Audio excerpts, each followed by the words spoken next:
Assalamualaikum warahmatullahi wabarakatuh. Perkenalkan, nama saya Friska Fadila Mulyandani, berNIM 2020503222. Di sini saya akan menjelaskan tentang desain penelitian. Desain penelitian merupakan pedoman dalam melakukan proses penelitian, di antaranya dalam menentukan instrumen pengambilan data, penentuan sampel, pengumpulan data, analisa data. Dengan pemilihan desain penelitian yang tepat, diharapkan akan dapat membantu peneliti dalam menjalankan penelitian secara benar. Tanpa desain yang benar, seorang peneliti tidak akan dapat melakukan penelitian dengan baik karena tidak memiliki pedoman penelitian yang jelas. Di sini ada tipe-tipe penelitian. Ada beberapa terminologi antara metode penelitian dengan metodologi penelitian yang hingga saat ini masih banyak orang rancu memahaminya. Metode adalah bagian dari metodologi, baik berupa metode, teknik, prosedur, dan berbagai macam alat atau tools. Tahap-tahap tertentu dalam suatu penelitian disebut dengan metodologi. Metode penelitian atau yang bisa juga disebut dengan desain penelitian yang digunakan dalam penelitian ada beberapa macam. Cara mengkategorisasikan penelitian berdasarkan riset desainnya berdasarkan 1. Dikotomi penelitian dasar dan kedua, penelitian aplikatif. Contoh metode penelitian dalam sebuah metodologi penelitian yaitu 1. Metode pengumpulan data, kedua metode pengolahan data. Nah, di sini ada macam-macam desain penelitian. Di ada table of research design, terus ada causal comparative, experimental, ethnographic, historical, action research, survey, dan correlational. Metodologi penelitian tersebut bisa berubah hasil dari kerangka konsep dan asumsi yang digunakan dalam penelitian dan juga bisa merupakan elaborasi dari berbagai hasil penelitian. Sebagai contoh dalam analisis dan perancangan sistem informasi, misalnya SDLC. 1. Pada waktu melakukan planning, kita bisa menggunakan teknik wawancara untuk menangkap apa yang digunakan klien. Kita menggunakan brand card atau project plan. Yang kedua ada menggunakan template tertentu untuk menuliskan apa yang menjadi bisnisnya atau constraint. Yang ketiga ada pada tahapan analisis mengcapture functional requirement dan non-functional requirement. Ada beberapa macam desain penelitian yang bisa kita pilih sesuai dengan penelitian yang kita lakukan, di antara lain A. Metode korelasional. Yang kedua ada metode causal komparatif, metode eksperimental, metode ethnographic yang biasanya digunakan dalam bidang sosial. Lalu ada metode historical search. Yang lain ada metode survei dan action research, di mana penelitian ini para penelitinya terlibat langsung di dalamnya. Penelitian ini biasa digunakan dalam penelitian bidang sosial. Lalu selanjutnya, dalam bidang ilmu teknologi informasi, penelitian yang paling banyak digunakan adalah desain eksperimental dan studi kasus atau case study. Untuk lebih jelasnya, masing-masing dari metode penelitian di atas akan secara lebih rinci. Nah, di sini ada riset eksperimental. Riset eksperimental merupakan riset that allows for the cause of before to be determined. Untuk menggambarkan riset eksperimental bisa dilakukan pada dua kelompok, di mana kelompok satu disebut kontrol tanpa diberi perlakuan, sedangkan pada kelompok kedua diberikan perlakuan atau treatment. Diasumsikan kedua kelompok ini sama. Ada beberapa faktor yang terkait dengan penelitian eksperimental, antara lain yaitu ada 1. Independent variable atau IP merupakan faktor yang bisa dimanipulasi. Yang kedua ada variable atau DV adalah faktor yang tidak bisa dimanipulasi oleh faktor tetap. Yang ketiga ada experimental condition atau group, adalah grup atau kelompok yang merupakan manipulasi dari eksperimen. Yang keempat ada control condition atau group, yang merupakan kumpulan grup yang tidak termanipulasi. Yang kelima, confounding variable, misalnya cuaca, hama, kesuburan lahan, tapi tidak diukur, namun harus diukurkan. Inilah yang disebut dengan batasan penelitian. Yang keenam ada uncontrolled variable, yang merupakan variabel yang diikuti dengan independent variable. Misalnya penelitian eksperimental yang dilakukan pada dua petak. Pada petakan sawah pertama tidak diberikan pupuk, dan pada peta sawah kedua diberikan pupuk. Contoh lainnya, misalkan apakah pengaruh peningkatan hasil belajar mahasiswa yang menggunakan e-learning dengan tidak menggunakan e-learning. Bila dengan adanya e-learning hasilnya lebih baik, maka benar adanya bahwa e-learning efektif meningkatkan pembelajaran. Eksperimen merupakan salah satu prosedur di mana terdapat satu atau lebih faktor yang bisa dimanipulasi dengan syarat semua faktor tersebut konstan. Pembanding ada kontrol di antara kedua contoh di atas disebut dengan experimental design, di mana ada penyebab yang berkorelasi dengan dampak. Penyebab muncul sebelum dampak atau bisa juga disebabkan oleh adanya kemungkinan faktor-faktor lain yang berpengaruh. Contoh lainnya, perlakuan yang diberikan pada dua petak tanaman jagung yang diberikan pupuk. Pada tanaman jagung tersebut, ada hal yang diasumsikan sama tetapi ternyata hasilnya tidak sama. Hal ini bisa diakibatkan oleh beberapa faktor yang berpengaruh, salah satunya kesuburan tanah yang berbeda, sehingga memberikan hasil yang berbeda pula. Inilah yang kita sebut dengan sebagai kelemahan dalam desain eksperimental. Kadang asumsi yang digunakan merupakan dari dampak. Asumsi yang dikenakan dari dampak sebaiknya diungkapkan dalam tulisan. Misalnya, walaupun letak geografisnya berbeda, tingkat kemiringannya sama. Untuk membangun penelitian yang bersifat eksperimental, usaha agar dapat berbanding antara satu dengan yang lainnya. Dalam melakukan riset atau penelitian, tidak ada yang sempurna, karena penelitian terdapat hambatan-hambatan maupun batasan-batasan. Namun yang perlu diingat bahwa batasan dan hambatan yang dimaksud dengan penelitian bukanlah hambatan atau atasan yang terkait dengan diri pribadi, namun lebih ke arah keterbatasan penelitian itu sendiri. Misalnya, karena penelitian ini cukup luas, maka penelitian yang dilakukan hanya dibatasi pada skop tertentu saja, dan bukan karena adanya keterbatasan waktu dan biaya yang sering diungkapkan dalam penulisan skripsi dan tesis. Di bidang ilmu komputer banyak digunakan eksperimental riset baik berupa simulasi atau diatur jumlahnya, ada pembanding dan hasil berupa grafik. Misalnya grafik produksi beberapa kali panen dengan beberapa varietas yang berbeda. Metode yang didapatkan dengan eksperimental riset, grafik produksi dari beberapa kali panen disebut dengan hasil penelitian.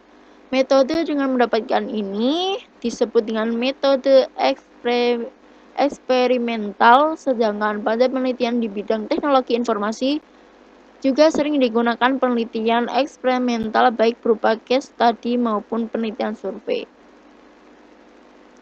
Dalam desain eksperimental juga terdapat hubungan sebab akibat. Hubungan sebab akibat ini terjadi jika dampak berupa efek dari korelasi. Dampaknya menimbulkan efek dan juga kita bisa mencari penjelasan dari hubungan sebab akibat. Misalnya untuk melihat hubungan sebab akibat antara sistem pembelajaran yang menggunakan e-learning dengan yang tidak menggunakan e-learning. Dalam penelitian eksperimental ada yang disebut dengan independent variable atau faktor yang diregulasi, dan dependent variable atau faktor yang diukur. Misalnya dua petak jagung perlahan digunakan berupa pemupukan, sedangkan yang diingin diukur adalah produksi jagung setelah panen. Pada faktor yang dimanipulasi, pemupukan yang kita berikan 4 macam perlakuan, misalnya tanpa pemupukan 0, pemupukan dengan 0,5 kg per AH, lalu pemupukan dengan 1,0 kg per AH dan pemupukan 1,5 kg per AH kilogram. Kita dapatkan hasil yang berbeda-beda. Pada saat ini melakukan pemupukan hingga 1,5 kg per AH, ternyata hasilnya produksinya menurun. Ini berarti dalam grafik yang kita buat terdapat satu titik yang kita sebut dengan titik optimasi atau titik maksimum. Berdasarkan data yang kita dapatkan, dapat digambarkan grafik yang berbeda-beda, di mana setiap pertambahan satu satuan independen variabel akan menghasilkan grafik yang berbeda. Pada tingkat produksi yang dihasilkan, karena pupuk yang diberikan berbeda-beda, maka didapatkan hasil yang berbeda juga. Kondisi penelitian eksperimental yang diberikan perlakuan inilah yang kita sebut sebagai bahan penelitian. Yang kedua ada kuasi eksperimental. Kuasi eksperimental juga termasuk dalam eksperimental riset namun tidak punya kontrol. Kuasi eksperimental dapat diukur setelah adanya perlakuan atau treatment, pemasaran, marketing. Kita tidak bisa mengukur bahwa penjualan meningkat karena adanya marketing karena sejak dulu pun orang sudah melakukan marketing. Jadi, sebelum ada marketing, walaupun kita punya data penjualan yang meningkat, pada saat itu belum peningkatan itu terjadi karena adanya marketing, adanya brand mark-nya tidak dapat diklaim pada adanya marketing. Contoh lain pada investasi information technology atau IT untuk membandingkan bagaimana tingkat produktivitas sebelum adanya IT dengan sesudah adanya IT berdasarkan data yang dikumpulkan. Bagaimana tingkat produktivitasnya? Apakah sebelum adanya IT tingkat produktivitasnya pernah mencapai titik maksimal atau tidak? Kemudian juga dilihat bagaimana proses bisnisnya dan lain sebagainya. Biasanya data yang digunakan dalam penelitian ini adalah data kualitatif atau disebut dengan on-site, post-test, no control group, tidak ada. Biasanya data-datanya kualitatif. Yang ketiga ada causal comparative research. Causal comparative research disebut juga dengan penelitian sebab akibat, merupakan salah satu ide berpikir ilmiah untuk menyusun suatu riset metodologi. Penelitian kasual bisa dimasukkan dalam penelitian eksperimen, namun bisa juga dimasukkan dalam bentuk lainnya. Misalnya dalam bentuk komparatif research, independent variable pada penelitian komparatif tidak bisa dimanipulasi dan tidak bisa diberikan perlakuan atau treatment. Penelitian komparatif lebih berfokus pada dampak atau efek yang terjadi dengan cara mencari apa yang menjadi penyebab dari dampak tersebut serta melihat perbedaan yang terjadi di antara dua grup atau lebih, berikan penjelasan terhadap perbedaan di antara kedua kelompok atau grup. Kenapa perusahaan IT multinasional lebih inovatif daripada perusahaan IT lokal? Untuk manipulasi data bisa digunakan berbagai macam pengujian atau uji statistik bila interest ingin melihat apakah pada grafik terdapat perbedaan atau tidak. Biasanya dilakukan uji powerful dengan menggunakan uji statistik seperti uji T, uji Z, maupun uji covariance. Bila penelitian dilakukan lebih arah penelitian deskriptif, maka hasil yang didapatkan berupa grafik yang sudah cukup memberikan gambaran. Namun apabila kita ingin mengetahui secara lebih jauh apakah grafik tersebut signifikan atau tidak, maka harus diuji dengan statistik. Untuk melihat hubungan antara faktor produksi independent variable dengan tingkat produksi yang dihasilkan independent variable, dari hasil data dikumpulkan terdapat adanya penambahan bagi setiap satu satuan independent variable berupa pertambahan independent variabelnya. Berdasarkan grafik yang didapatkan dari ciri-ciri yang didapatkan dari rata-rata dan hasil-hasilnya, bila berbeda namun tidak signifikan, mungkin perbedaan itu hanya bersifat kebetulan. Dalam menganalisa penelitian, kita tidak harus selalu menggunakan analisa statistik, namun juga bisa menggunakan analisa lainnya seperti analisa statistik, deskriptif, maupun analisa kualitatif dengan menggunakan data tabel, grafik, dan model-model. Analisa statistik dan analisa secara kualitatif keduanya saling melengkapi, di mana ada kaidah-kaidah ilmiah yang harus dipenuhi baik teknik maupun tools. Misalnya, kita tidak bisa mengatakan bahwa perusahaan IT internasional lebih inovatif daripada perusahaan IT nasional tanpa didukung oleh data penelitian. Untuk mengungkapkan sesuatu yang bernilai ilmiah harus didukung dengan data-data dan juga teori-teori yang mendukung. Penelitian dilakukan dengan pendekatan kualitatif biasanya memiliki sampel yang terbatas, sedangkan untuk penelitian kualitatif sampelnya cukup besar. Kombinasi dari kedua penelitian tersebut bersifat saling menguatkan. Penelitian yang bersifat kualitatif, kualitas datanya harus reliable, valid, dan benar. Kualitatif bukan berarti berkualitas. Misalnya kita ingin melihat bagaimana tingkat penjualan IT multinasional dalam 3 tahun terakhir. Bila rata-rata menggunakan hasil yang tidak signifikan, maka perlu diuji lanjut dan menggunakan statistik di mana uji Z lebih powerful daripada uji T. Uji statistik ini dilakukan untuk mencari penyebab perbedaan berdasarkan independen dan dependent variabelnya. Misalnya perusahaan IT internasional lebih inovatif daripada perusahaan IT nasional. Ukur dalam 3 tahun terakhir bagaimana produktivitas, lihat polanya dengan unit yang sama. Kita dibandingkan ini disebut dengan comparative result. Bila rata-rata yang 5.4 dan 5.0 dengan sampel masing-masing 10, tentu yang 5.4 signifikan daripada 5.0 mesti diuji dulu dengan uji secara statistik. Pada eksperimental desain kita bisa memanipulasi independen variabelnya. Pada tabelnya terlihat hasil yang berbeda secara signifikan, maka perlu diuji dengan statistik. Apa penyebab dari meningkatnya produktivitas dari perusahaan ini? Kesimpulan yang harus kita ambil bahwa kegagalan ini mungkin terjadi karena tidak adanya peran atau komitmen dari pihak top management. Hal ini merupakan kontribusi dari suatu riset karena sudah merupakan suatu fenomena. Contoh lain, dalam suatu penelitian, ada yang mengatakan bahwa 85% proyek IT gagal. Porsi terbesar penyebab gagalnya produk IT ini adalah karena adanya requirement-nya. Kita tidak bisa mengontrol produk orang lain karena bersifat komparatif. Tidak ada unsur objektivitas yang mengatakan bahwa produk yang kita buat lebih baik daripada produk yang pesaing tanpa didukung oleh data-data dan hasil penelitian. Artinya robustness dalam suatu penelitian tidak menjadi asal diungkapkan desain yang digunakan. Data yang tidak valid diungkapkan kembali. Mendesain suatu riset merupakan peluang di mana SI bisa diusulkan, misalnya SI untuk ketahanan pangan, setiap lahan diukur produktivitasnya, setiap ada perubahan fungsi lahan bisa diolah, sehingga data tahun lalu dengan data sekarang bisa di-overlap beberapa perubahan yang terjadi. Misalnya beberapa lahan persawahan yang berubah menjadi pemukiman, hingga dibuat kebijakan yang tepat sasaran, misalnya tidak ada lagi izin untuk mendirikan bangunan karena mengancam ketahanan pangan nasional. Yang keempat ada correlation research. Bentuk penelitian ini yang sering disebut dengan penelitian kuantitatif adalah penelitian korelasional atau ex post facto.